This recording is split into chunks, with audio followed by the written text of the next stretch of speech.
Good evening, Cigar Review 175, almost to 200. I've got the Man of War Legend, which used to be called the Man of War Immortal. Wow, I'm impressed. So when I pulled this out of the humidor, I thought another AJ Fernandez cigar. It's going to be average at best. I was wrong.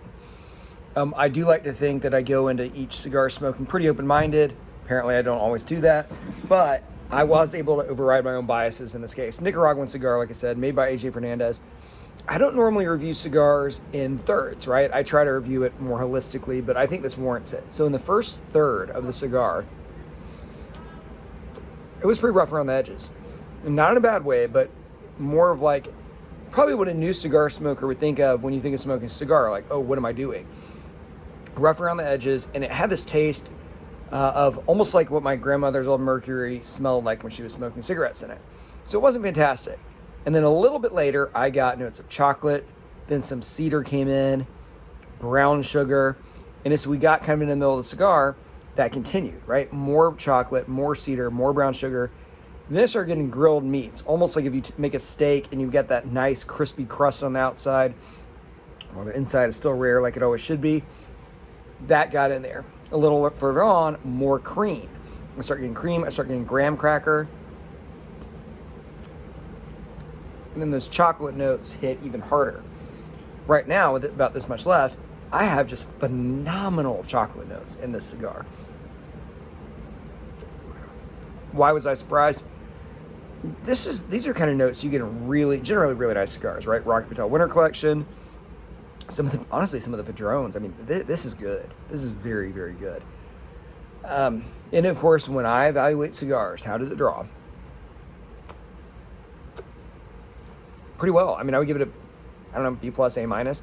It's not the best drawing cigar I've ever had, but I would not complain about it, right? If I'm smoking this with my buddies, I'm definitely not going to think this draws poorly. It burns, I don't know, to like a millimeter. I mean, it's perfectly even burning. And the taste is phenomenal. How much does this cost? I have no idea. What's interesting is I looked at the cigar up once I started smoking and making my notes, and this is under 50 ring gauge. This is a little guy. This is a skinny cigar. I couldn't even find the size for sale anywhere on the internet, so I don't know what it costs. And a lot of the sellers seem to be out of most of the Man of War Legends. Cigar International seems to only have Perfectos and Robustos, of which this is neither. But if you were able to get this cigar, again, I cannot speak to the Perfectos, the Robustos, the Tours, whatever. I mean, man, I would pay, even for a little guy like this, and this is probably 5-inch, I think 48 ring gauge, I would pay $6 or $7 or maybe even $8 for it, just because the taste has been absolutely phenomenal. I've really enjoyed this cigar. And that's, again, I went into it with a negative bias. Right, this isn't going to make the top few cigars of the year list on Cigar Aficionado, right? It doesn't have a lot, in my opinion, of big name behind it. I mean, it has a huge name behind it, but a name that I don't particularly think that highly of normally. Yeah, I don't have anything bad to say about it. The only bad thing I would say about it, I wish it was larger. I would have loved to smoke this longer. It burns a little fast, but again, I'm kind of huffing away doing a cigar review.